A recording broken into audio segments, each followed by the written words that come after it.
Assalamualaikum warahmatullahi wabarakatuh.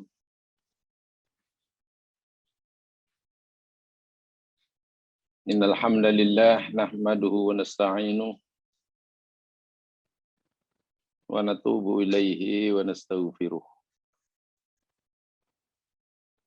Na'udzu billahi min syururi anfusina wa min sayyiati a'malina.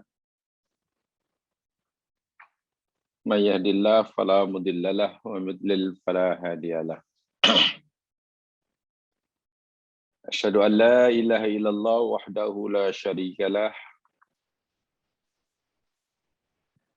wa asyhadu anna Muhammadan abduhu wa rasuluh. Allahumma salli ala Muhammad wa ala ali Muhammad.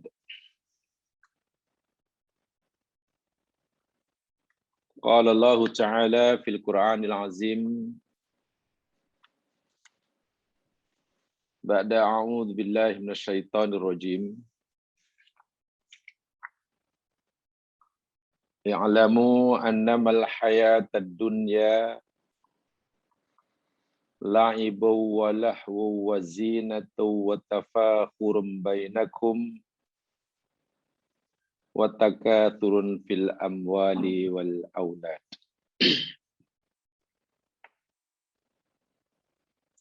Ketahuilah hanyasanya al-hayatu dunia itu hanyalah permainan, senda gurauan, perhiasan, saling membanggakan di antara kamu, dan berlomba-lomba menjadi orang yang paling banyak memilikinya dalam harta dan anak pinak.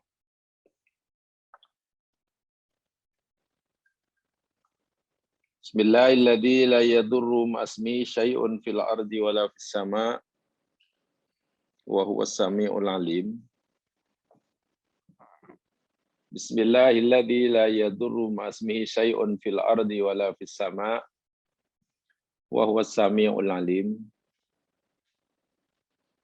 Bismillahirrahmanirrahim. La yadurru ma'asmi syai'un fil ardi wala fis sama' wa huwas sami'ul alim.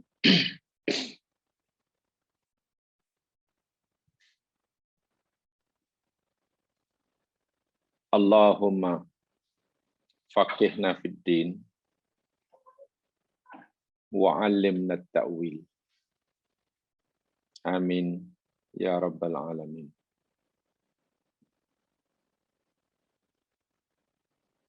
Muslimin muslimat, ikhwa wa akhwati fillah, rahimakumullah.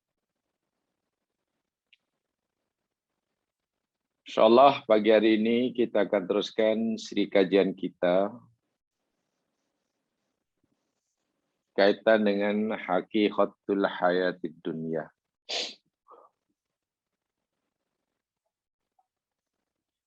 Kita ingin menyambung uraian yang telah kita pelajari sama pada seri yang lepas, yakni ayat yang ke-8, muka surat yang ke-25.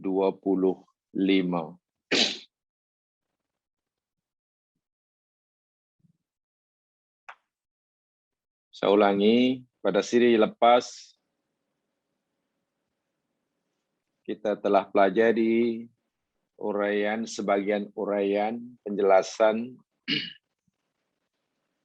bagi ayat yang ke-8, muka surat 25. Boleh lihat bukunya. Yang tidak ada bukunya, rujuk surah Ar-Rum ayat yang ke-6 dan yang ke-7.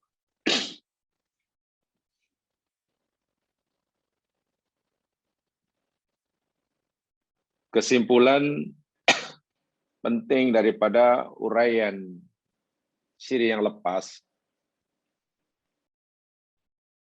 kaitan dengan ayat yang ke-6 dan 7 surah Ar-Rum ini. Yang pertamanya, bahwasanya Allah memberi tahu pada kita melalui ayat ini kehidupan dunia dan kehidupan akhirat itu dua jenis kehidupan yang telah ada sekarang.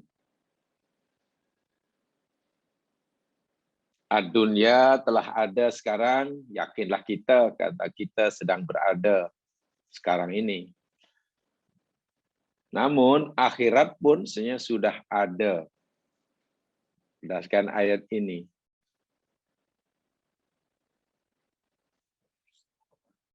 Ayat ini menunjukkan kewujudan akhirat sekarang.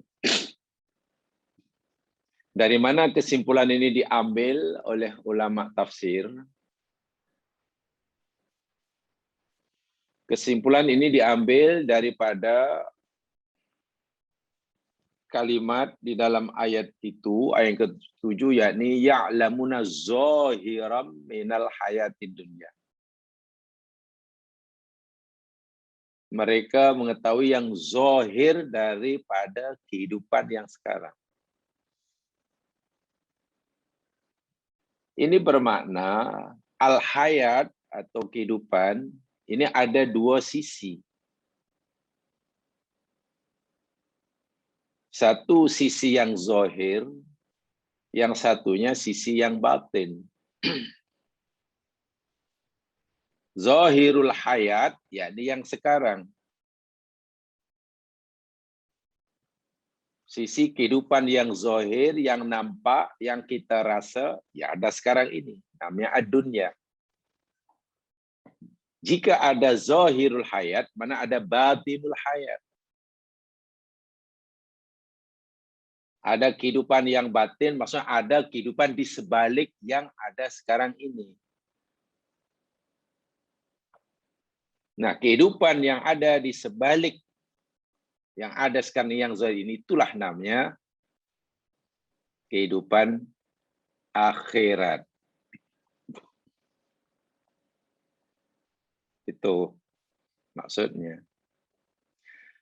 Dan kita sudah bicara banyak, sudah tahu banyak tentang perbezaan antara al-hayatu dunia dengan al-akhirah dalam siri-siri yang lepas. Sangat banyak perbezaannya, sangat besar perbezaannya, sangat jauh dari aspek manapun.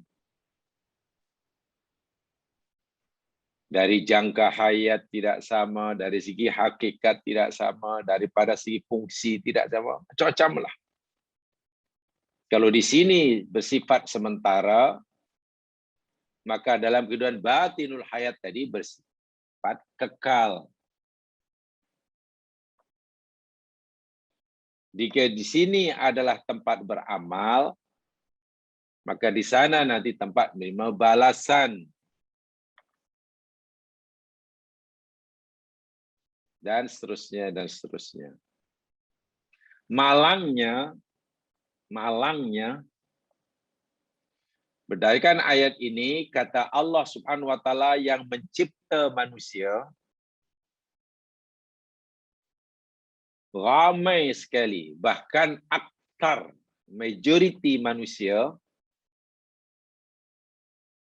hanya tahu sisi kehidupan yang zahir.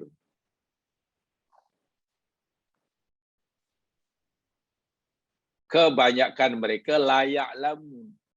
Tidak tahu. Kalau tahu pun hanya yang zahirul hayat. Hanya mengetahui sisi yang zahir, yang sekarang. Cukup paham tentang yang sekarang. Mengerti, pandai, macam-macam ilmu.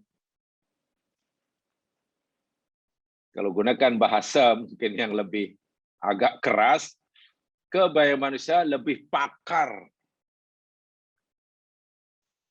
dalam penguasaan ilmu tentang zahirul hayat.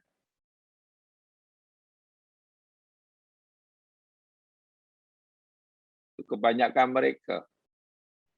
Bermakna kebanyakan mereka pula tak tahu. Sedikit sekali yang tahu tentang hakikat batinul hayat. Sedangkan al-hayatu al-zahirul hayat, kehidupan yang pasti akan ditinggalkan, karena hanya sementara, tempat untuk menyediakan bekalan. Sementara batinul hayat, yakni tempat tujuan, menetap selama-lamanya. Keras bahasa yang Al-Quran gunakan dalam ayat ini. Sangat keras. Ayat 7 itu tengokkan. Wahum manil akhiratuhum ghafilun. Itu keras sekali itu. Kataan yang digunakan sangat keras. Mereka ghafil. Oh, subhanallah. Nanti akan dijelaskan apa makna ghafil. Baik. Itu sedikit untuk mengingatkan semula poin-poin penting daripada penjelasan siri yang lepas. Nah, sekarang ya mas sekalian, bila kita ingin hayati lebih mendalam ayat ini, pertama, supaya kita jangan salah faham. Anna ma'rifatal umuri dunya wa ulumiha wa amrun mahmud.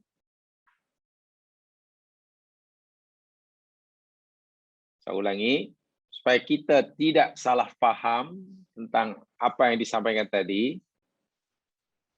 Pertama ialah bahwasanya mengetahui, menguasai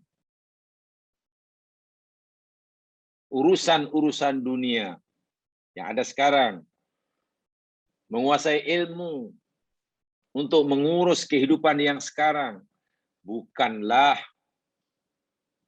sesuatu yang tercela, bahkan amrun mahmud, sesuatu yang terpuji. Kita patut punya ilmu macam mana hendak mentadbir dunia. Kita patut punya ilmu macam mana nak berekonomi, macam mana nak bermasyarakat, macam mana nak berkeluarga, macam mana nak bekerja, macam mana nak menanam, macam mana belak. Itu perlu ilmu, dan ilmu tentang itu semua walaupun ia berkaitan zahirul hayat, amrun mahmud. Sesuatu yang terpuji. Walakin al-iktifa bihi wal iktar minhu bihaisu yuaddi dzalika ilal ghaflah anil akhirah fahuwal madmum. Hanya saja bila seseorang hanya mencukupkan pengetahuannya tentang zahirul hayatid dunya, kehidupan yang zahir saja, ilmu yang dicari daripada alif hingga ba, umur yang dihabiskan hanya untuk mencari tentang zahirul hayat dari alif hingga ba. Merasa cukup dengan yang di sini, merasa tenang dengan yang di sini, merasa bangga dengan yang di sini. Tenaganya ditumpukan hanya yang di sini, pengetahuannya, ilmunya yang dipelajari hanya untuk yang di sini semata-mata. Bihaitsu yuaddi dzalika ilal ghaflah, yang dengan sebab itu dia melalaikan, meninggalkan batinul hayat. Karena hidupnya hanya ditumpukan kepada yang di sini, sehingga tidak teringat langsung, tidak terfikir langsung akan kewujudan, akan adanya batinul hayat. Nah, inilah yang tercela. Yang dicela oleh Allah dalam ayat ini orang yang seperti itu. Bukan orang yang mencari ilmu untuk mentadbir dunia. Belajar itu, belajar bukan. Tapi jika itu yang dipelajari sehingga melalaikan mencari ilmu, mencari bekalan untuk yang nanti, itu al-madmum. Ya contohlah umpamanya dirasatul adab amrun matlub. Sebagai contoh. Belajar sastra bagus. Belajar sastra bagus. Belajar apa lagi umpamanya? Apa ya mata-mata sekolah mata pelajaran lah. Bagus. Walakin al-ighraq fihi bi suratin tulhil mar'u wa tu'mihi wa tusimmuhu an ayata'allama umur dinihi wa akhiratihi awal madmum. Tapi jika umurnya, masanya, tenaganya hanya untuk mempelajari, mendalami ilmu zahirul hayat, belajar sastra berpuluh tahun, belajar math berpuluh tahun, belajar sains berpuluh tahun, sehingga tidak ada masa, tak ada ruang, tak ada, bahkan tak teringat untuk mempelajari ilmu yang untuk yang nanti. Inilah yang tercelanya. Bukan kerana ia belajar ilmu yang zahirul hayati dunia yang tercela. Yang tercela jika ianya menyebabkan lupa, ghafil. Tanyalah, katalah masalah problem matematik sesusah apapun, dia boleh menyelesaikannya. Ya, karena pakar. Berilah masalah untuk menyelesaikan problem dalam masalah apa umpamanya, engineering. Orang lain pening kepala, dia hanya perlu masa setengah jam, selesai. Faham betul lah.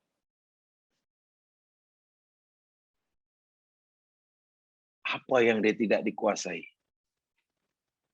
Karena sudah peringkat pakar. Pertanyaannya,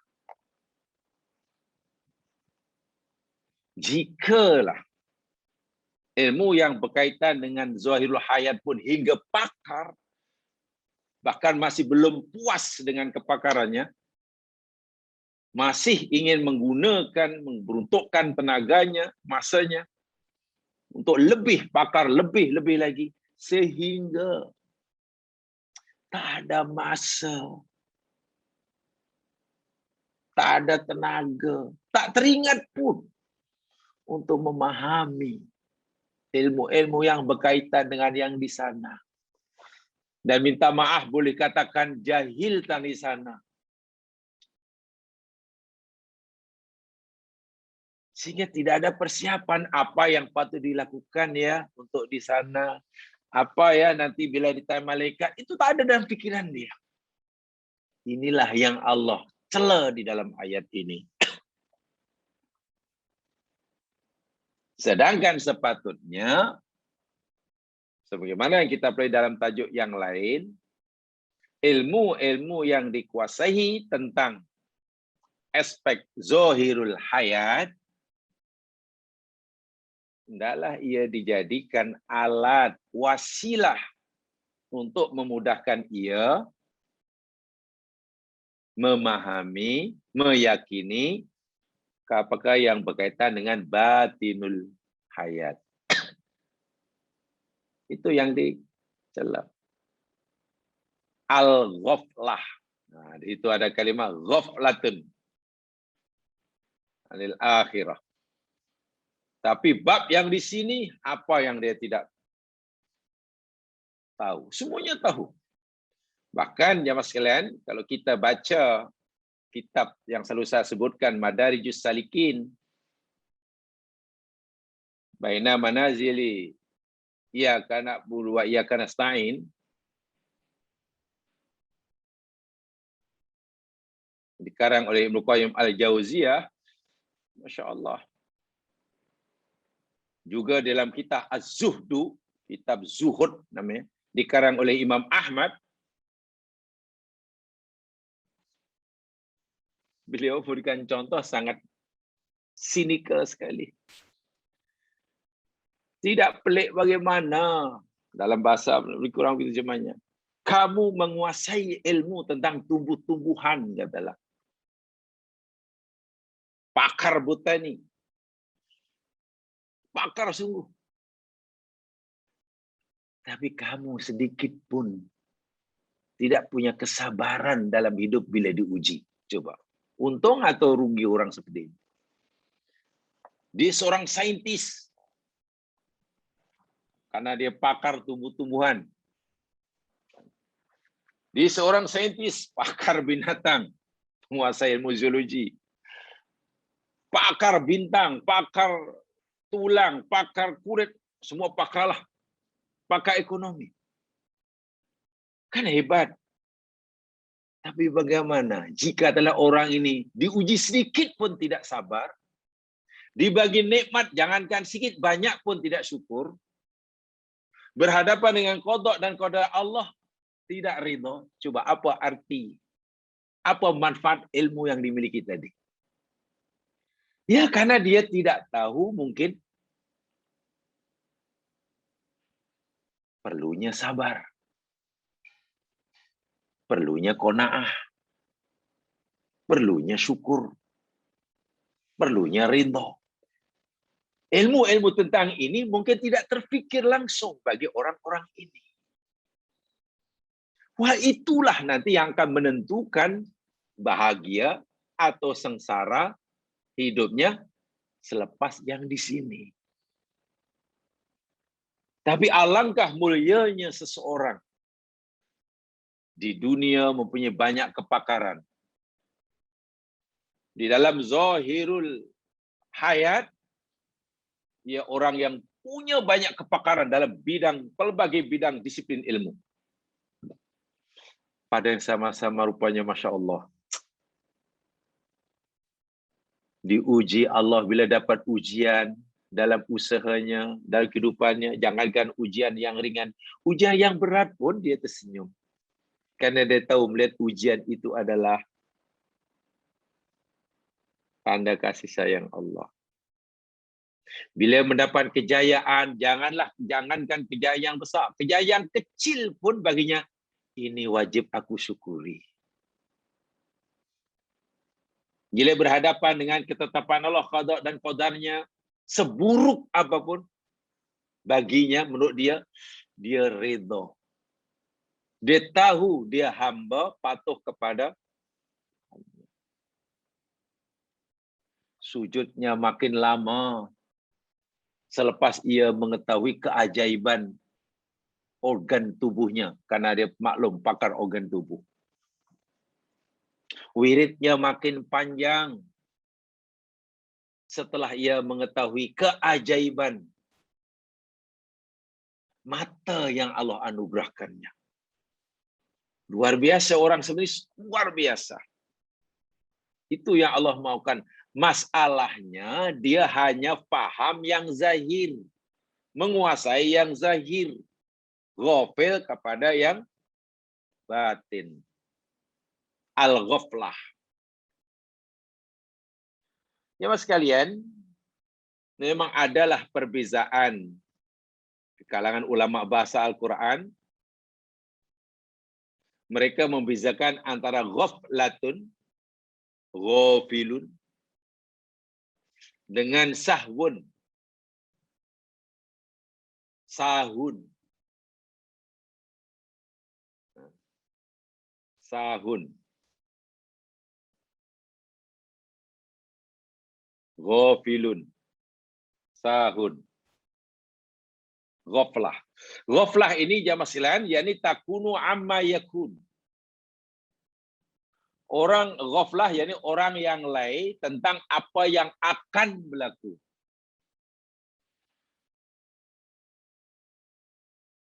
Lalai terhadap apa yang akan berlaku. Lalai di sini maknanya bukan lupa ya, cuai. Tahu benda itu mesti dibuat. Tapi tak indah sehingga tak buat, dianggap remeh. Itu namanya ghaflah. Itu ghaflah hukumnya dosa.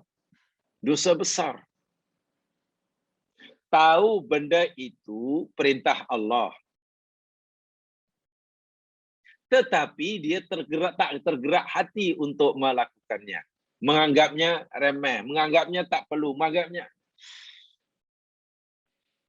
ghafil. Wa'iyadzubillah, tungdubillah. Akhirat itu dia tahu, selepas kematian itu dia tahu. Dan akan begini. Orang Islam yakin suatu hari akan mati dan selepas kematian ada kehidupan. Orang Islam percaya itu. Bahkan orang Nasrani pun percaya adanya kehidupan selepas kematian. Orang Yahudi pun percaya. Orang Hindu pun percaya. Orang Buddha pun percaya. Tapi apakah kepercayaan mereka tentang adanya batinul hayat? Batinul hayat. Pertama, adakah percayaan mereka tentang batinul hayat itu betul? Itu satu hal. Yang kedua, kalau keyakinan mereka tentang batinul hayat itu betul, adakah ia telah mempersiapkan dirinya dengan persiapan yang sesungguhnya, yang sebenar-benarnya? Kepercayaan orang Islam, keyakinan orang Islam tentang adanya hari akhirat itu betul. Karena kita diajar akidah. Kita wajib percaya akhirat. Di akhirat itu akan berlaku gini. Semua orang Islam percaya. Namanya iman.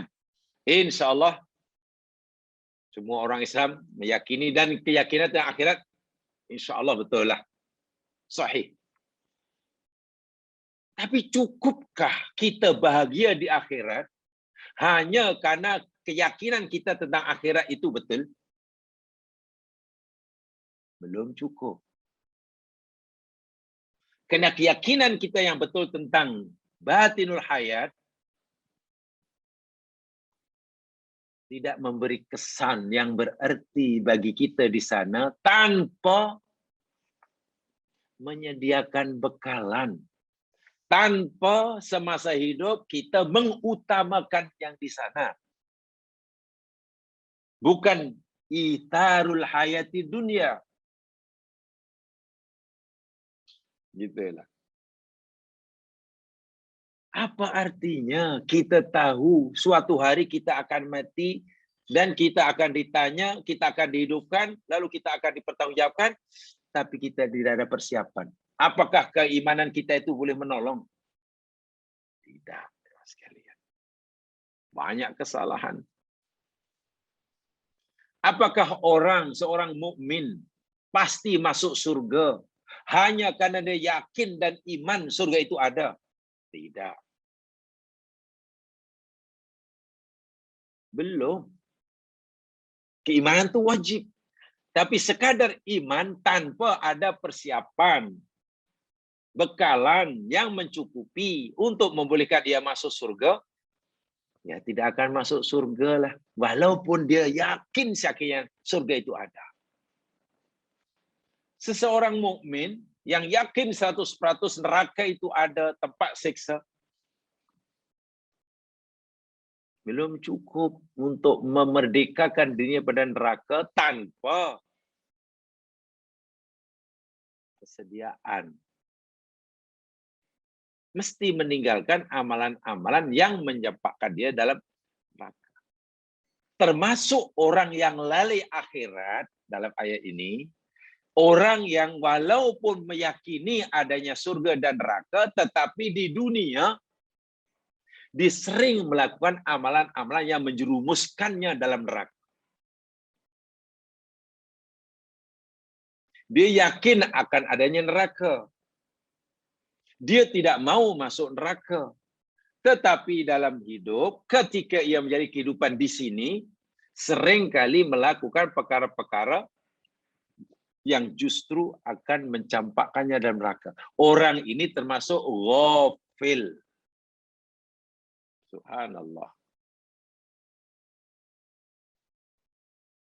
Dia yakin beriman akan adanya surga. No, nanti. Di akhirat. Dan dia pun ingin masuk surga. Tapi sepanjang hayatnya, ia sering, malas bahkan. Tak nak, mengabaikan amalan-amalan yang menurut Al-Quran, menurut Islam, membolehkannya masuk surga. Tinggalkan. Ini termasuk ghafil. Lalai. Nah, kalau orang yang punya keimanan yang betul tentang hari akhirat, tetapi mengabaikan amalan-amalan yang membolehkan dia bahagia di sana, itu pun ghafil. Bagaimana pula mereka yang keyakinannya tentang akhirat dah salah. Keyakinannya tentang akhirat dah salah.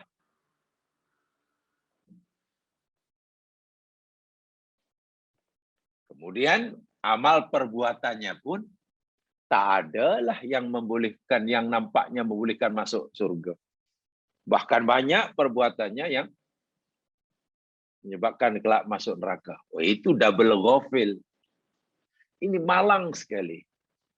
Yang Quran cela dalam ayat itu orang yang seperti itulah. Yang seperti itu. Jadi minal ayat allati bayinu anna katsiran minas ya'isuna fi talabil hayati dunya wa hum an amri akhiratihim ghafilun. Kesimpulan ayat ini menjelaskan kepada kita ramai daripada manusia, bahkan kebanyakan mereka dalam upaya usaha mencari kehidupan untuk hidup senang di zahirul hayat sekarang, mereka mengabaikan usaha untuk mendapatkan kesenangan dan kebahagiaan nun nanti di batinul hayat. Jadi ini sudah, kalau ibarat jual beli meniaga, rugi yang paling rugi. Dia menjual sesuatu yang sangat berharga untuk mendapatkan sesuatu yang tidak ada nilainya. Kan rugi. Dia beli tisu umpamanya, tisu denganlah banyak jongkong emas 5 kilogram. Nih, saya nak beli tisu awak ni. Dia ingin tisu yang dengan apa dibayar dengan jongkong emas 5 kg. Kan rugi.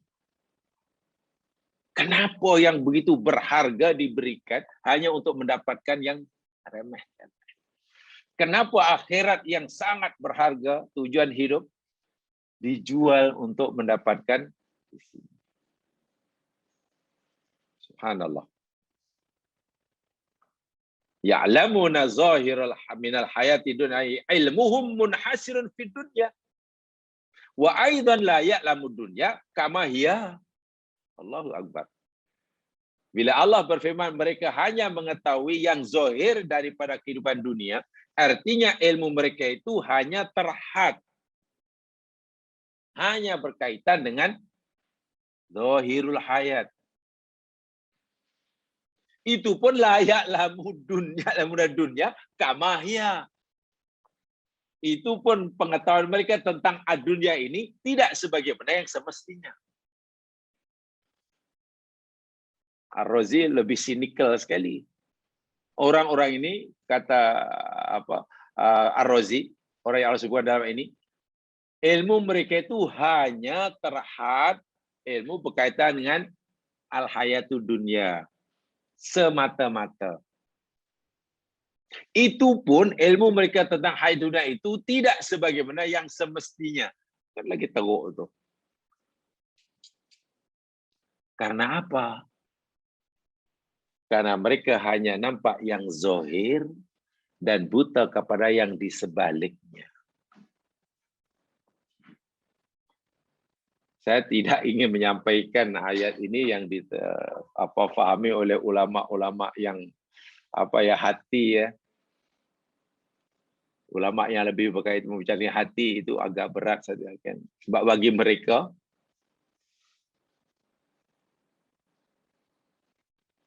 kan akhirat sudah ada. Bagi orang memahami ayat ini, mengamalkan ini, mereka ini walaupun di dunia sudah nampak bayangan akhirat itu, sudah nampak surga, nampak neraka. Ya, kita taklah sampai makom itu. Rasul SAW, saya nak bagi satu contoh, jemaah sekalian. Saya nak bagi satu contoh. Agak-agaklah bagi Nabi SAW lah. Bagi Rasul SAW, agaknya surga dan neraka akhirat ini sudah atau akan bagi Nabi. Ya, mungkin kita boleh kata, yalah, ya akanlah sebab kan belum. Tapi juga tidak. Bagi Nabi akhirat surga itu sudah. Kan Nabi pernah melihat. Bayangkan. Dalam satu akhbar dalam riwayat jemaah sekalian, Nabi sedang sholat. Nabi sedang sholat tuh. Jadi imam. Tiba-tiba tangan Nabi ini macam nak menggapai sesuatu, nak mengambil sesuatu. Nabi langkah ke depan macam nak mengambil sesuatu. Itu tak jadi. Pada kesempatan yang lain, tengah sholat juga, Nabi undur ke belakang, setapak. Sehingga makmum yang di belakang pun ikut berundur. Ada apa? Sahabat bertanya, ya Rasul, kenapa? Tempoh hari sholat engkau nampak macam nak menggapai sesuatu. Lain kali pula engkau, lain masa engkau nak berundur. Ada apa sebenarnya? Ya, sahabat tak tahu apa-apa. Nabi, oh itu. Nabi cerita. Masa aku sholat, aku nampak surga dan isinya. Aku nampak surga dan isinya. Nikmatnya di sana. Dan sangat hampir denganku. Aku ingin mengambil sedikit nikmat itu. Ya, tapi tidak mungkin kan? Tidak mungkin. Dan pada suatu ketika, masa aku sholat, nampak neraka yang sangat menakutkan dengan pelbagai jenis siksanya. Lalu aku berundur. Coba. Neraka bagi Rasul. Nabi biasa melihat itu jamaah sekalian. Abu Bakar juga pernah. Ya Rasulullah, macam mana iman kami ini ya Rasul? Jangan-jangan kami ini munafik. Bagaimana tuh Abu Bakar? Masa di majlis engkau cerita tentang akhirat, surga, neraka, seakan-akan kami nampak surga dan neraka. Seronok. Melihat surga, takut di majlis. Tapi bila aku balik jumpa keluarga, hilang ya Rasulullah. Itu macam mana tu? Nabi kata, ya tidak mengapa Akar. Apa yang kamu lihat itu hanya sekejap-sekejap. Kamu tidak mungkinlah merasakan selama-lamanya. Kalau kamu merasakan begitu selama-lamanya, siang malam nampak seperti itu, pasti malaikat akan berjabat tangan dengan kamu. Itu orang-orang yang hebat. Jadi akhirat itu bagi orang-orang yang sudah seperti ini, bukan nanti, tapi sudah sekarang. Sebab itu bagi Abu Bakar, tengok. Ketika berlaku peperangan Khandaq, peperangan Tabuk, di mana Nabi perlu dana yang tidak sedikit untuk membiayai peperangan Tabuk. Nabi kerahkan, kami galakkan sahabat bersedekah. Semua belum bersedekah. Umar waktu sudah ada niat, kali ini aku punya peluang untuk mengalahkan Abu Bakar dalam bersedekah. Tidak mengapa ya. Melawan banyak sedekah itu tidak mengapa. Itu fastabiqul khairat. Aku akan mengalahkan Abu Bakar. Umar pun menyerahkan separuh kekayaan dia. Umar pikir ini banyak dan pasti kali ini Abu Bakar kalah banyak sedekahnya dengan aku. Ringkas cerita, setelah semua dah sedekah, dah kumpul banyak. Rupanya Abu Bakar menyerahkan seluruh kekayaannya. Nabi tanya Abu Bakar, bila kamu sedekahkan, infakkan fisabilillah seluruh harta kamu hari ini, lalu apa yang tinggal bagimu Abu Bakar? Apa yang tinggal bagimu dan keluarga kamu? Apa jawab Abu Bakar? Ya Rasulullah, jangan khawatir. Aku masih punya Allah dan Rasulnya. Ada orang yang sedermawan Abu Bakar itu. Menyedekahkan seluruh kekayaan hari itu, dan dia masih bangga punya Allah dan Rasulnya. Umar pun akhirnya, aku mengaku kalah. Saya pikir aku paling banyak. Kenapa Abu Bakar sanggup melakukan itu? Ya karena dia sudah sering tuh melihat atau terbayang, surga seperti neraka. Sehingga mengorbankan yang di sini bagi mereka yang di sana itu bagi Abu Bakar bukan perkara yang berat. Berlawanan dengan orang yang Allah kecam dalam ayat ini. Dia hanya nampak yang di sini. Yang di sana tak nampak. Jangankan untuk mengorbankan yang di sana, yang di sana dikorbankan untuk yang di sini. Mana ada orang seperti Abu Bakar disakiti oleh orang lain. Dalam surah An-Nur yang banyak, yang semua yakin sudah tahu itulah. Tinggal kita mencontohi, mengamalkannya aja lah. Mistah yang telah menyakitinya karena memfitnah putrinya. Wahal dia selama ini orang yang ditolong ya Allah, masa di Makkah ditolong, ekonomi dia beri bantu, ini sayang miskin. Kenapa lah Mistah begitu jahat kepada aku? Aku dah buat baik. Ya sedihlah Abu Bakar. Bersumpah. Akhirnya bersumpah tak nak lagi teruskan bantuannya. Turun ayat. Janganlah begitu. Jangan karena kamu marah, jangan karena hati kamu kecewa, disakiti oleh Mistah. Mistah macam orang yang tak kenang budi kamu, lalu kamu marah, kamu bersumpah untuk tidak terus bantu dia. Jangan, teruskan aja bantuan kamu. Maafkan sajalah. Kalau kamu teruskan bantuan kamu maafkan dia, aku akan maafkan dosa kamu, kata Allah. Abu Bakar tak fikir panjang, terus dibatalkan sumpahnya. Cari seorang hamba, dibelinya lalu dimerdekakannya sebagai kafarat sumpah. Dimaafkan kesalahan Mistah, diteruskan bantuannya. Coba, dari mana kekuatan dalam diri Abu Bakar? Dari mana datang kekuatan itu sehingga sanggup melakukan kerja yang sangat-sangat berat? Berat tuh yang sekalian. Terus menyayangi orang yang menyakiti, itu pekerjaan yang tidak ringan. Itu hanya orang yang tadi saya katakan, makomnya sudah tadi nampak. Oh, di akhirat itu. Kalau setakat memaafkan, ringan baginya. Karena akhirat terbayang. Jadi bagi orang-orang seperti inilah yang saya katakan, bagi Nabi sudah jelas, akhirat itu bukan nanti, mereka sudah sekarang. Sudah merasa dalam surga, sudah merasa dan bayang-bayang surga maksudnya. Jadi bukan hanya nampak yang zahir, nampak yang batinnya. Kan tadi kehidupan ada zahirul hayat, ada batinul hayat. Ketika ia masih berada di zahirul hayat, dia sudah dapat melihat, walaupun belum sempurna ya, apa yang ada di batinul hayat. Dan itu tidak mudah karena itu hati. Ya. Itu peranan hati, bukan peranan otak. Nah, itu kerja hati yang patut difungsikan, didaya gunakan lebih, yakni hatinya. Dan mereka ini orang-orang yang hebat. Banyak orang sahabat-sahabat begitu. Menangis semalaman, menyebut ini menangis. Itu apa-apa satu, nampak, menggeletar. jiwa mereka. Nah itu orang-orang dahulu. Ini tidak. Ini tidak. Dan jangan lupa ayat ini seperti mana yang saya katakan tempoh hari. Ini surah Ar-Rum.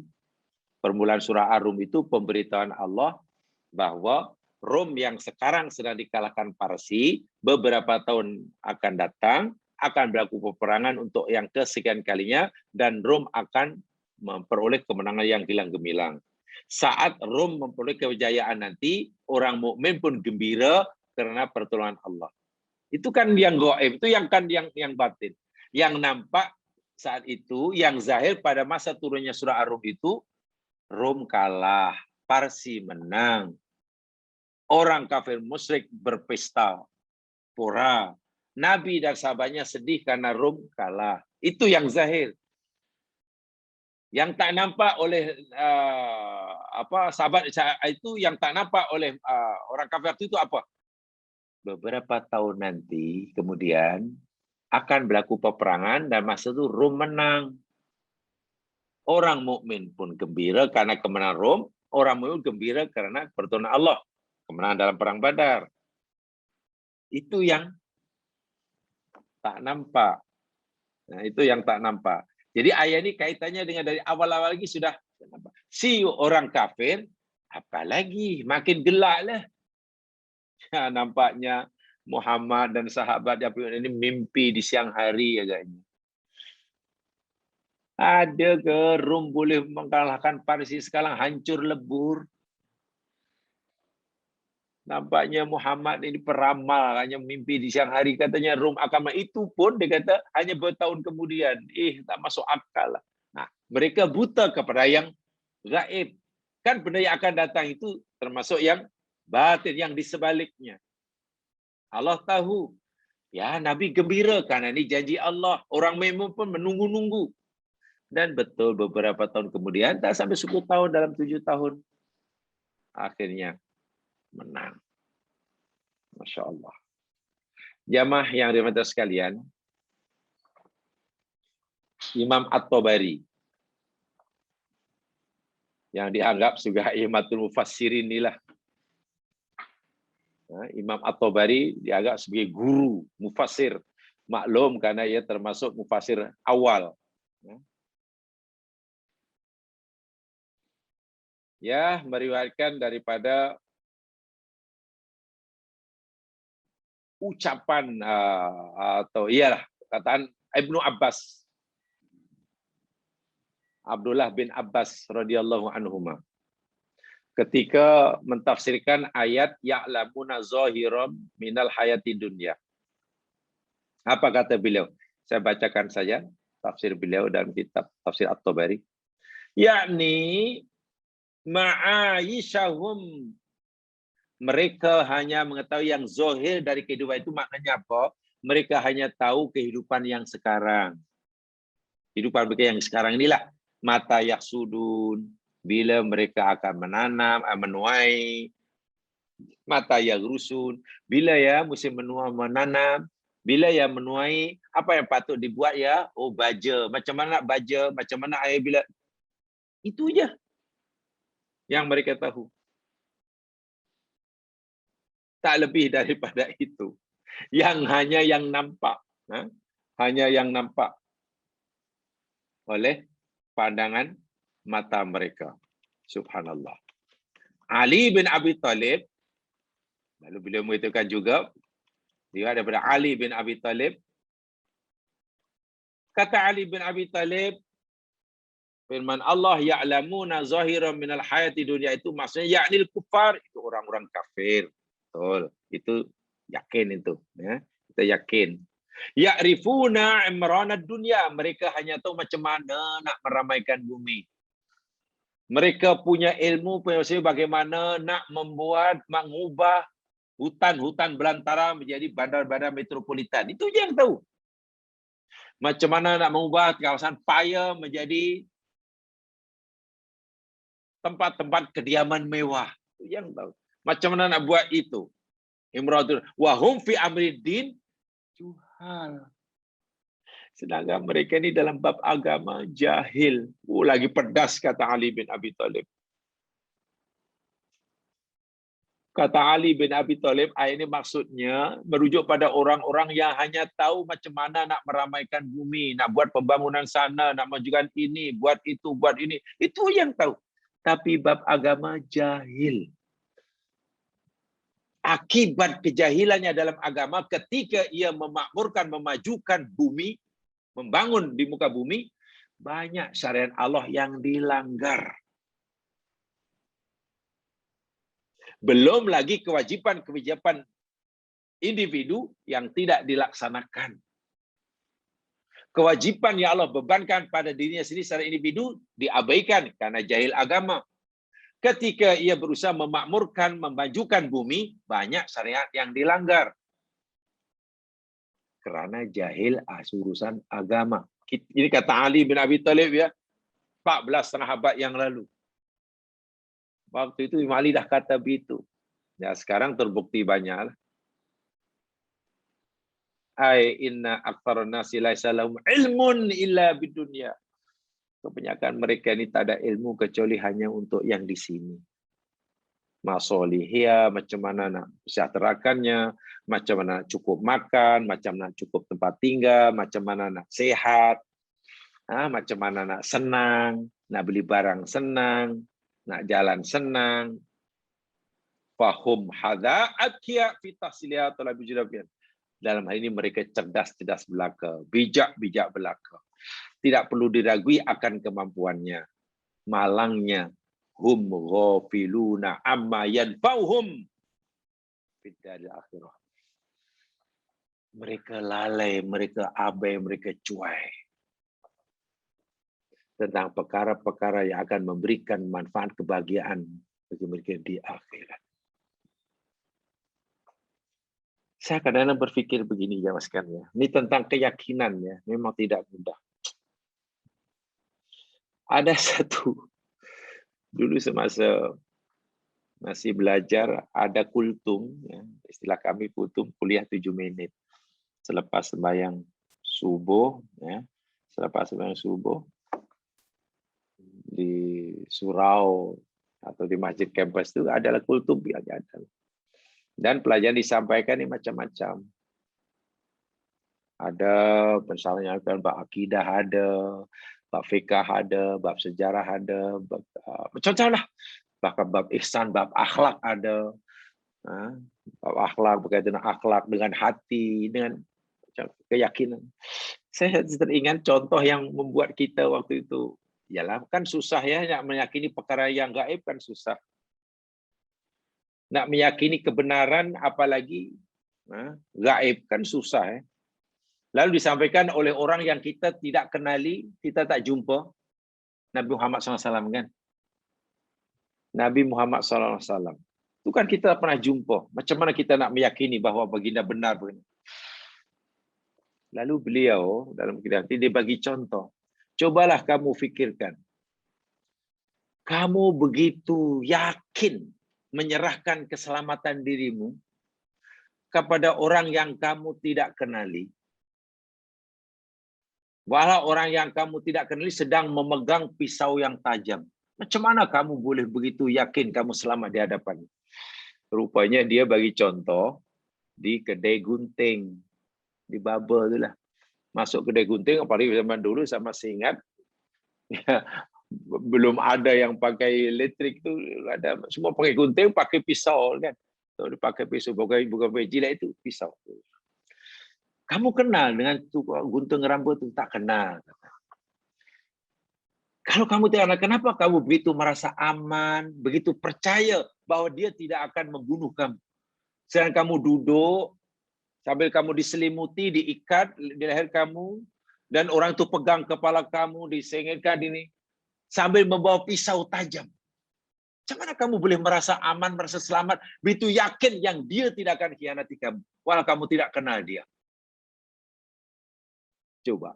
Susah waktu itu kita nak jawab. Iya ya, macam mana ya kita boleh begitu yakin kawan itu tidak akan khianat kita? Di tangannya ada pisau tajam. Dia pegang kepala kita. Kepala kita disingitkan, kita pun menyingit juga. Macam mana kita tiba merasa aman, dan begitu yakin yang orang itu tidak mengkhianati kita, bahwa kita tak kenal dia. Itu pun tak boleh jawab. Lalu beliau kata, nah kalau pada orang yang kamu tak kenal, kamu begitu yakin merasa selamat, takkanlah kamu tidak merasa selamat dan tak yakin pada Muhammad SAW yang dapat gelaran Al-Amin. Yang ucapannya sekarang masih boleh kamu kaji. Kenapa nak meyakini Nabi Muhammad itu diutus oleh Allah menyampaikan ajaran untuk menyelamatkan kamu dunia akhirat? Kenapa susah kamu meyakini baginda? Sedangkan kamu cukup yakin akan keselamatan diri kamu di hadapan orang yang membuang pisau yang kamu tidak kenali. Ya, waktu kita hanya geleng-geleng aja lah. Sebab memang yang menyuruh kita berfikir. Ya, kadang-kadang kultumnya tidak pakai dalil. Itu yang saya tertarik. Menyampaikan kuliah subuh tapi tak baca Quran, tak baca hadis. Ya namanya kultum. Nanti baca satu ayat pun dah habis 7 menit. Tapi bagi contoh yang bagi saya sangat-sangat membuat kita, iya ya, jahat sungguh kita ini. Bebal sungguh kita ini.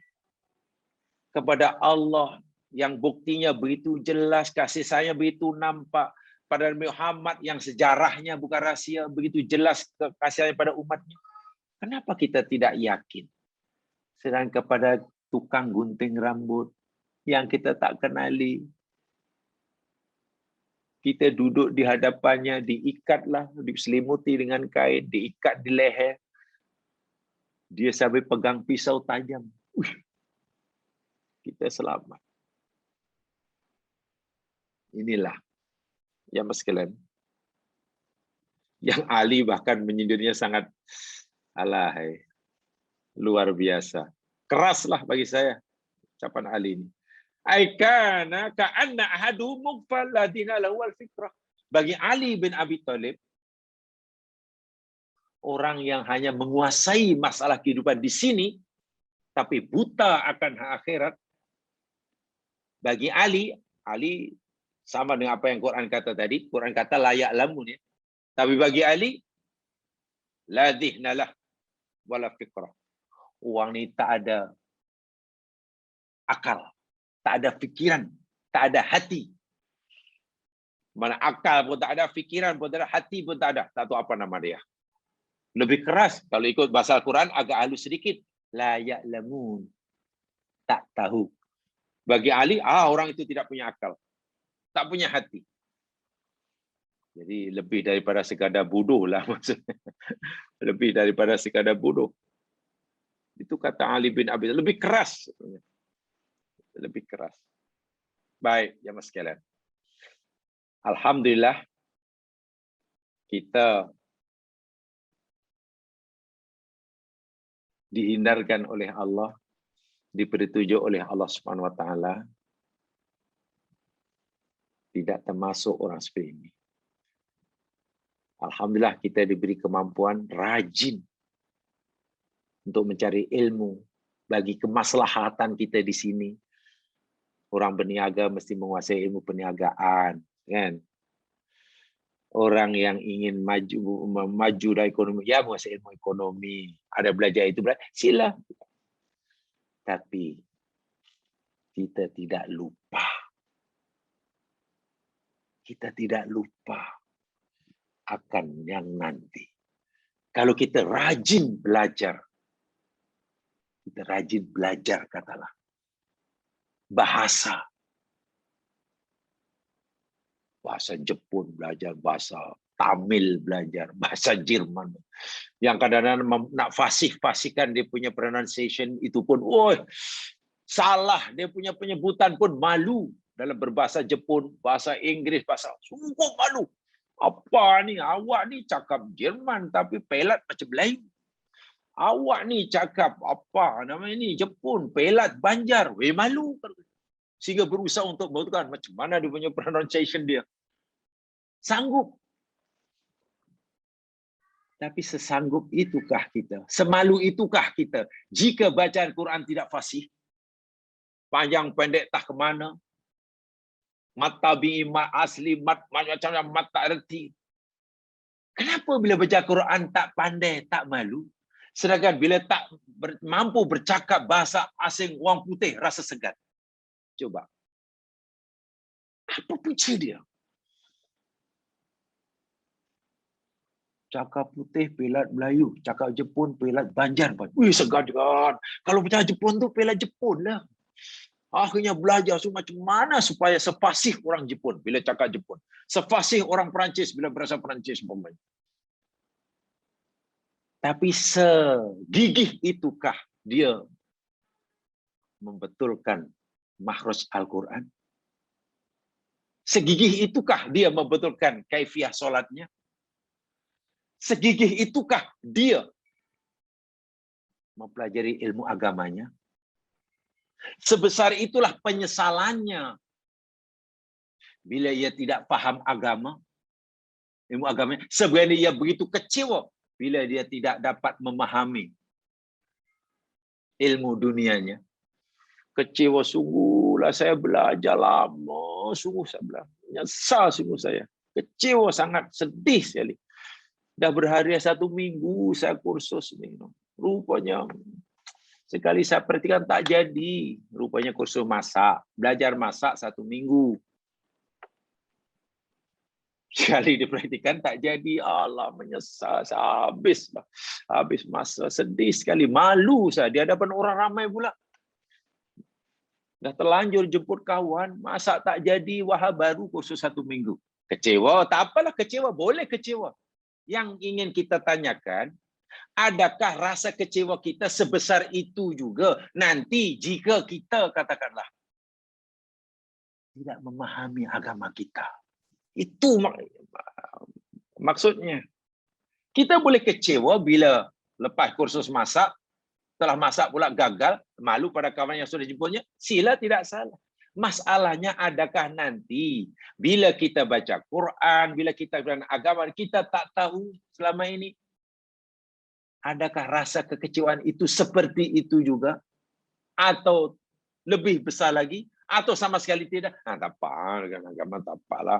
Asal you. Kita khawatir, jangan-jangan begitu. Sehingga semangat menuntut ilmu yang hanya untuk di sini, jauh lebih kuat daripada semangat untuk mencari ilmu yang di sana. Itu sebenarnya yang dikeji ayat ini. Semangat cari ilmu apapun itu dipuji. Tapi jangan sampai meninggalkan. Jemaah sekalian, saya ingin menutup penjelasan saya berkaitan dengan ayat yang kita belajar surah Ar-Rum ini, ayat ke-6 dan ke-7 ini. Doa yang saya yakin sudah ada dalam himpunan doa itu, tolong nanti tengok semula, ya, buku-buku kecil yang jamaah sudah miliki himpunan doa itulah, ya. Tolong tengok semula, saya yakin jamaah sudah banyak koleksi, banyak koleksi dia, karena alhamdulillah kan banyak tren kan. Dulu ada kenduri hari majlis kawinan pun kadang-kadang dogi dia himpunan doa kan. Jadi insya-Allah tentang koleksi doa saya yakin kita semua jangan sekalian tidak kurang lah, cukup banyak. Ya tinggal diamalkan itu. Nah, salah satu daripada doa yang Nabi ajarkan yang patut kita amalkan.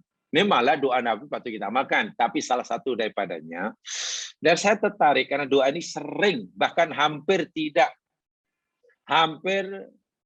pernah tidak dibaca oleh Imam Satu Majlis Haram ketika tarawih malam terakhir yang panjang sekali kunutnya itulah, kan? Yakni dalam hadis Tirmizi, dalam hadis Imam An-Nasai, daripada Abdullah bin Umar, radhiyallahu anhuma, idza jalasa majlisan, apabila duduk, adalah Ibnu Umar ini, Abdullah bin Umar, apabila duduk di satu majlis tempat, lam yakum hatta yad'u li julasaihi bihadhihi kalimat. Beliau tidak akan meninggalkan majelis itu selagi belum membaca doa-doa berikut ini. Wa zaman Rasulullah SAW karena Nabi Zazi kerana Ibnu Umar sering menyaksikan Nabi melakukannya. Jadi Ibnu Umar hanya ingin mencontohi Nabi. Oh, Nabi rupanya sering baca doa ini. Jadi dia pun inginlah menghidup-hidupkan doa Nabi ini. Doanya begini. Saya yakin sudah ada doa, tadi tolong nanti tengok buku doanya dan diamalkan saja ya. Allahumma qsim lana min khasyatika ma tahulu bihi bainana wa baina ma'asika. Luar biasa itu. Ya Allah, berikanlah ya Allah kepada diri ini perasaan takut. Rasa takut kepadamu ya Allah. Dengan rasa takut yang dapat menjadi penghalang antara kami, diri kami dengan maksiat kepadamu. Pertama, minta agar Allah jangan hanya minta rezeki saja, jangan hanya minta sihat saja, jangan hanya minta itu minta. Bukan tak boleh, boleh, tetapi ada perkara yang sebenarnya sangat penting yang mungkin kita jarang minta. Apa itu? Mohon kepada Allah agar Allah bagi dalam diri kita ini perasaan takut. Tanamkan perasaan gerun dan takut kepada Allah. Agar dengan perasaan takut dan gerun kepada Allah dalam hati ini, ianya menjadi penghalang. Jadi penghalang bagi kita, jadi break antara kita dengan maksiat. Sebab yang boleh menghalangi, mencegah diri seorang itu daripada melakukan maksiat, itu rasa takut kepada Allah. Satu yang kita minta. Wa min ta'atika ma tuballighuna bihi ila jannatik. Yang kedua, ya Allah, aku mohon kepada ya Allah kemampuan taat kepadamu. Mohon pada Allah agar Allah beri kita kekuatan mentaatinya selalu. Siang, malam kita. Masa pekerja pun taat pada Allah. Sehingga kerjanya lurus, amanah, lillahi ta'ala. Tidak menyalahi undang-undang, undang manusia atau undang-undang agama. Itulah. Amanah. Jadi siapapun. Jadi peniaga ke, jadi pengusaha ke, jadi pekebun ke, jadi cikgu ke, jadi pekerja ke, jadi bos ke, jadi ahli politik ke. Wah, jadi politik perlu minta takut kepada Allah. Sehingga semasa berkecimpung dalam politik, kawal. Taat pada Allah, tidak berani melanggar. Ya Allah, beri hamba menikah kemampuan, kekuatan untuk mentaati kepadamu. Ketaatan mana yang dapat mengantarkan kami, menyampaikan diri ini ke dalam surgamu. Allahu Akbar. Tadi minta agar dalam diri kita ada rasa takut. Yang dengan satu itu menjadi penghalang kita, sehingga kita tak melakukan maksiat. Kedua, mohon pada Allah agar kita ini beri kemampuan untuk sentiasa taat. Yang dengan ketaatan itu kita dapat menghantarkan kita, menyampaikan kita, membolehkan kita ke surga Allah Subhanahu wa taala. Yang ketiga yang kita minta, wa minal yaqini ma yuhawwinu bihi alaina masaibad dunya. Ya Allah, ya Tuhan kami mohon kepadamu ya Allah yang ketiga ini, yakni beri kami ya Allah keyakinan.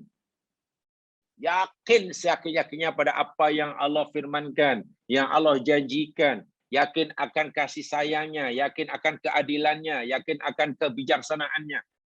Ma tuhawwinu bihi alaina masaibad dunya. Dengan keyakinan yang dapat memudahkan kami menghadapi musibah dunia. Allahu Akbar. Sekarang kita dilanda corona, seluruh dunia. Kesusahan hidup makin bertambah melanda saudara kita. Alhamdulillah saya yakin jamaah sekalian tidak mengalami kesusahan. Tapi saudara kita, satu kesusahan, kematian, kurang harta, hilang saudara. Kan itu sudah sebut dalam Quran. Musibah-musibah dunia. Macam mana cara menghadapinya? Supaya musibah itu terasa ringan dan terasa mudah. Supaya dengan musibah itu, makom kita malah bertambah naik, bukan berturun. Kita mohon pada Allah, ya Allah berikanlah hamba ini keyakinan 100% ya Allah atas keadilan kamu. Kebijaksanaanmu, sifat kasih sayangmu, segala firmanmu. Sebab hanya yakin kepada Allah, tidak luntur sikit pun, hakul yakinlah, akhirnya yang tumbuh dalam hati kita, husnudzon sentiasa pada Allah. Dan tidak bertukar menjadi suudon. Kalau yakin sudah ada, pasti bertukar jadi suudon, buruk sangka. Buruk sangka pada Allah ini jamaah sekalian, jangankan musibah yang berat, musibah yang ringan pun akan terasa berat. Tapi bila itu yakin kepada Allah bahwa kita ini hamba, Allah itu Tuhan kita, pentadbir segala alam, dan Allah ini punya sifat Ar-Rahman Ar-Rahim, tidak ada satupun yang Allah kehendaki berlaku bagi hamba yang mukmin, melainkan ia adalah kebaikan baginya. Meyakinkan diri kita bahwa semua yang Allah kehendaki itu kebaikan bagi dirinya, akan menjadikan musibah itu, membolehkan kita melihat musibah itu menjadi mudah dan ringan. Mustahak itu. Kemudian berikutnya, Allahumma mati'na fi asma'ina wa absarina wa qulubina wa quwwatina ma ahyaitana. Ya Allah, yang berikutnya dia memohon kepada Allah. Berikanlah pada kami ya Allah manfaat. Berilah kemanfaatan kepada apa? Pendengaran kami. Pastikan ya Allah setiap apa yang hamba-Mu dengani memberi manfaat. Wa absarina, penglihatan kami. Semua yang dilihat memberi manfaat. Wa quwwatina, segala kekuatan yang digunakan setiap saat. Kekuatan bergerak, kekuatan bercakap, kekuatan mengambil, kekuatan bekerja. Ma ahyaitana. Dan kami mohon janganlah hanya sekali-sekala Engkau beri manfaat pada pendengaran kami, ya Allah. Tapi ma ahyaitana. Selama mana, selagi mana Engkau masih bagi kami hidup. Mana sepanjang hayat kami. Sehingga apa yang kita dengar, apa yang kita buat, apa yang kita lihat, semuanya yang bermanfaat. Astaghfirullahaladzim. Subhanallah. Waj'alahul waritha minna. Ya Allah, ya Tuhan kami. Dan jadikanlah ya Allah kekal dengan kami. Terus, jangan sekali-sekala. Waj'al ta'rana ala man dhalamana. Ya Allah, ya Tuhan kami, bantulah kami ya Allah, tolonglah kami ya Allah ke atas orang-orang yang memusuhi kami. Musuhi kami. Yang menzalimi kami. Bantu. Kami tak mampu ya Allah hendak menghadapi musuh kami. Kami tak mampu ya Allah hendak mempertahankan diri kami, apalagi membalas kezaliman orang terhadap kami. Bantulah kami ya Allah. Serah kepada dia. Nah ini dia. Wala taj'al musibatana fi dinina. Ya Allah, janganlah Engkau jadikan musibah yang menimpa kami itu musibah agama kami.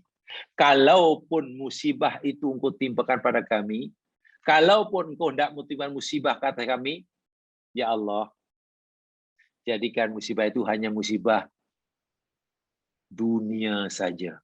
Jangan musibah agama. Musibah dunia apa? Corona. Musibah dunia. Sakit, hilang pekerjaan, kematian.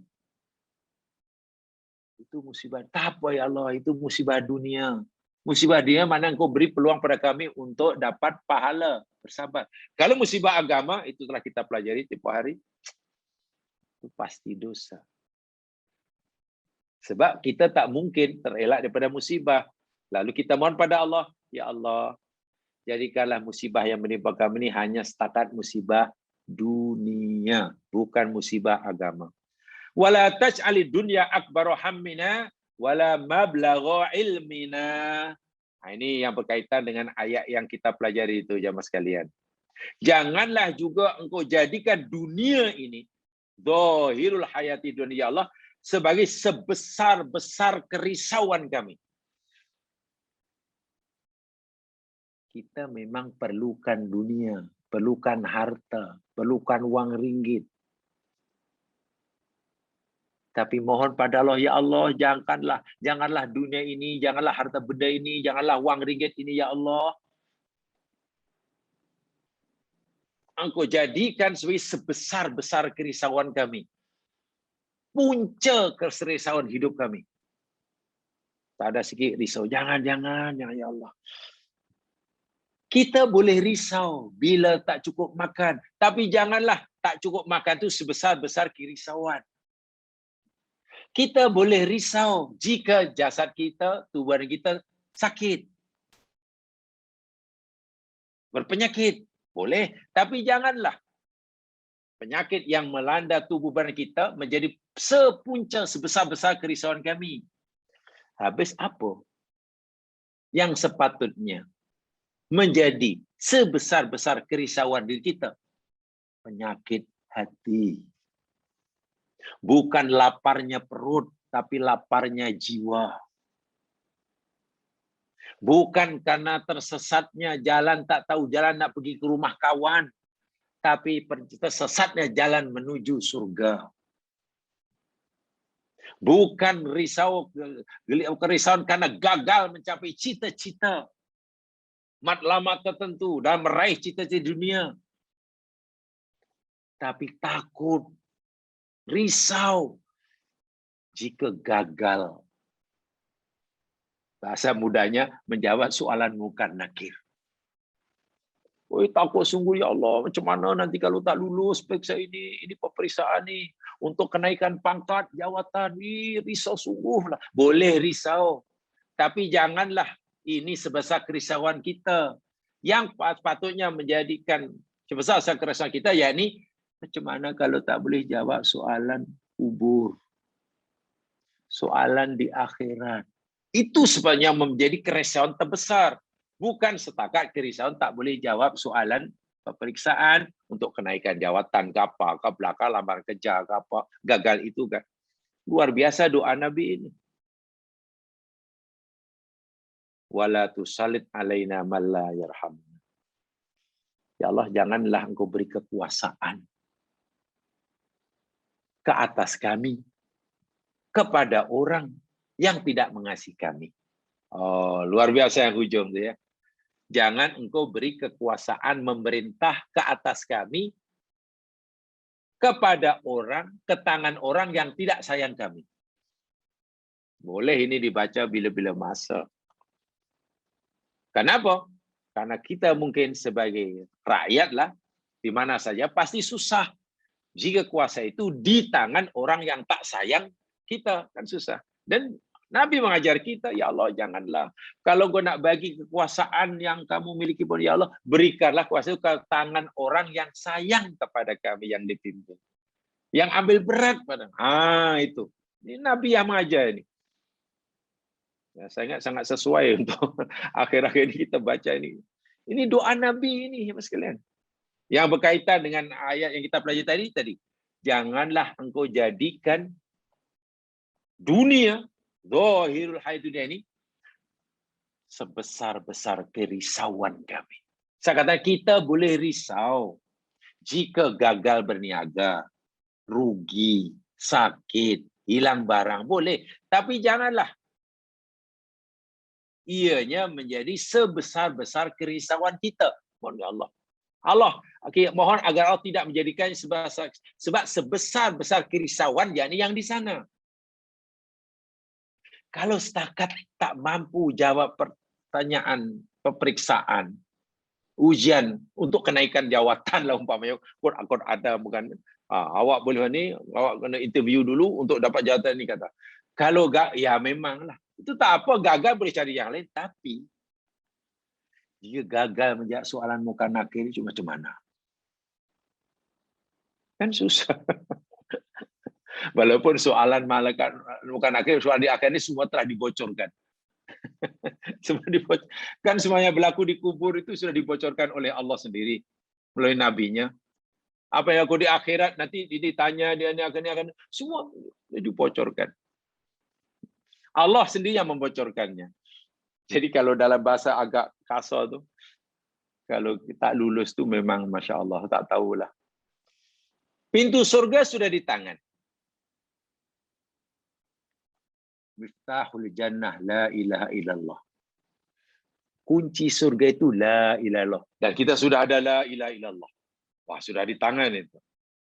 Soalan kubur sudah diberitahu. Apa pertanyaannya? Apa yang akan dipertanggungjawabkan? Maknanya kita sudah bolehlah persiapan. Di akhir nanti sudah tahu apa yang berlaku. Ini.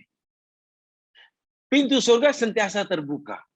Kuncinya sudah di tangan. Buat satu amalan baik digandakan 10 paling tidak. Pertanyaannya yang mungkin yang agak sinikal.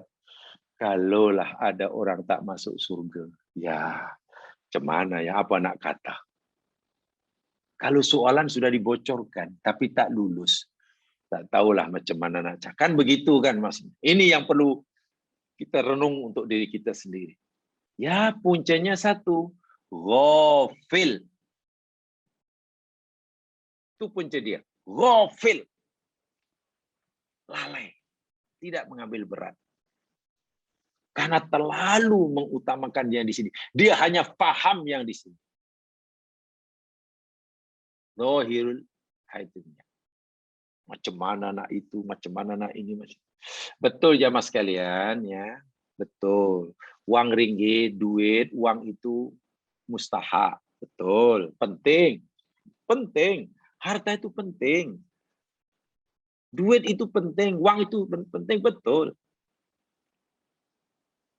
Tapi uang, duit bukan segala-galanya. Duit bukan segala-galanya. Walaupun segala-galanya perlu duit. Nah, itu saya setuju. Duit bukan segala-galanya. Tetapi segala-galanya perlu duit. Uang bukan segala-galanya. Tapi segalanya perlu uang. Itu betul. Nak makan perlu uang, nak makan minum perlu uang, nak solat perlu uang, nak puasa perlu uang, nak pergi haji perlu uang, nak zakat perlu uang, itu betul. Tapi uang bukan segala-galanya. Jadi kena dibalik. Uang bukan segala-galanya, ya. Sebab itu janganlah mengorbankan segala-galanya demi uang. Itu maksudnya, karena uang bukan segala-galanya. Bahwa segala-gala sesuatu perlu uang, itu iya. Akhirnya nanti kita, Masya Allah, mencari duit pun kita dapat pahala akhirat. Bekerja pun dapat pahala akhirat. Belajar dapat pahala akhirat. Jadi peniaga dapat pahala akhirat. Jadi suri rumah tangga dapat pahala akhirat. Jadi pemimpin dapat pahala akhirat. Minta maaf, jadi bos besar dapat pahala akhirat. Jadi tukang sapu pun dapat pahala akhirat. Syaratnya, paham caranya, tahu ilmunya. Itu yang Allah maukan. Rugi sekali kita tumpukan hanya untuk yang di sini, sementara yang di sini kita hanya menikmati sekejap, dan kemudian kita tinggalkan. Menuju ke tempat yang hakiki, yang waktu itu lebih-lebih lagi kita tanpa bekalan, tanpa persediaan. Ayat ini, lagi sekali, ingatan Allah yang sangat keras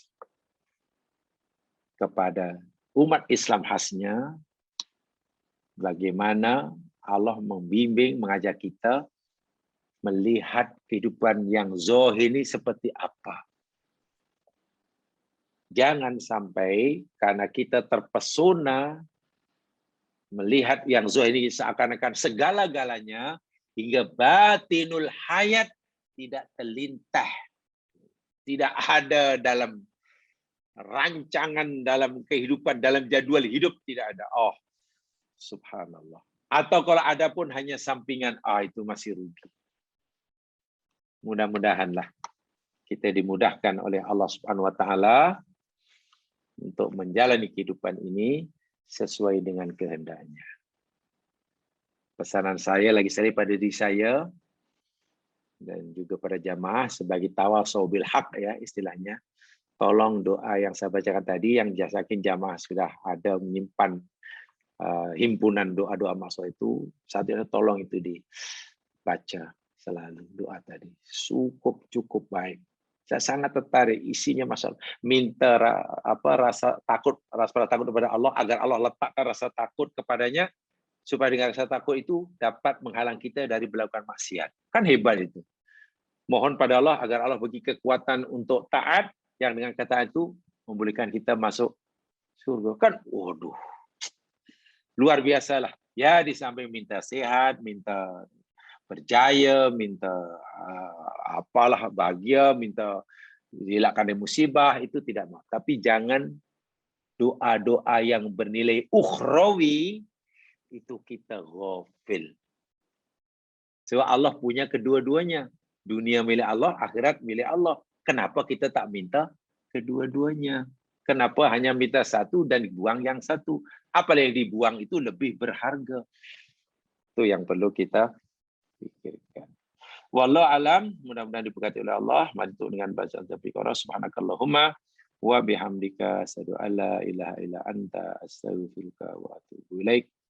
A'udzu billahi minasyaitonir rajim wal 'asri innal insana fi khusr illa alladziina aamanu wa 'amilus shalihaat wa tawassaw bil haqq wa tawassaw bis sabr. Assalamualaikum warahmatullahi wabarakatuh.